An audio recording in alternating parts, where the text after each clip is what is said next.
Do you wish you could attend a live music performance sometime soon? If you have received a coronavirus vaccine in some countries, you might be able to. It usually takes a ticket to gain entrance to a music performance, but in some countries right now, you need more than that. You need a green passport, which proves that you have already received a vaccination. Green passports are already being used in Israel, Greece, and Cyprus. Those countries on the Mediterranean Sea are working together to open their economies and honor each other's green passports. Similar agreements are expected to be used in other nations to boost the number of foreign visitors.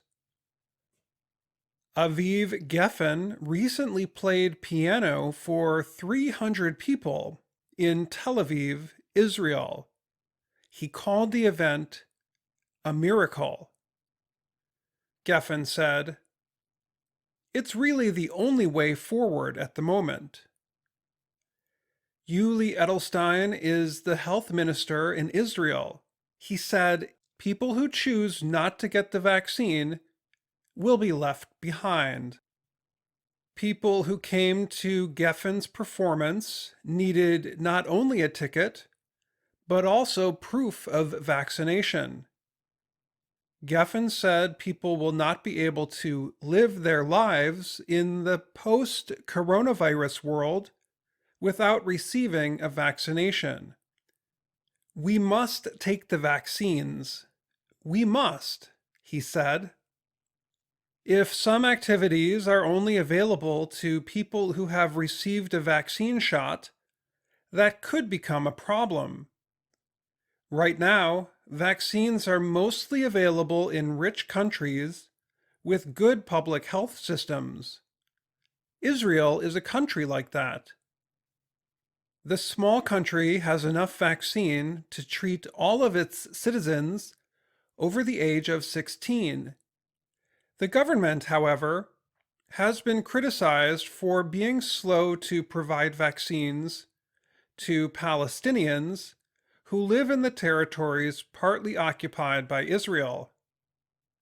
People who are observing the worldwide effort to provide vaccines say that rich countries will get herd immunity sooner than poor countries. Lawrence Gostin is a professor at Georgetown University in Washington, D.C.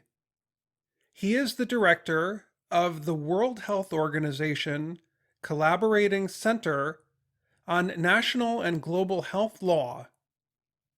He called this problem a moral crisis. He wondered whether it is fair to let rich countries open up faster than poor countries. Poor countries might not reach herd immunity for a number of years. People in rich countries already have more than people in poor countries, he said. In 2020, the WHO formed COVAX. Its goal was to get vaccines to poor countries at about the same time they were getting to rich countries. Recently, Ghana, a country in West Africa, was the first to receive vaccines from COVAX. Vaccines are now going to an increasing number of countries through the program. About 80% of the 210 million doses of vaccine administered around the world so far have gone to rich countries. Drug companies in some of those countries developed the vaccines. People who have already been vaccinated are excited to get back to some version of their old lives. Countries like Great Britain are studying the use of a COVID status certification. Such a measure would permit people to go back to work or attend large gatherings. But Prime Minister Boris Johnson expressed some concern. We can't be discriminatory against people who, for whatever reason, can't have the vaccine, he said. A vaccination passport program could possibly help businesses that depend on visitors from other countries. But there is a concern that one country may not accept another country's certification. Andrew Budd runs a company called iProve that is working with the National Health Service in Britain. His company is testing an electronic vaccination passport technology. He said, in time, technology problems can be solved.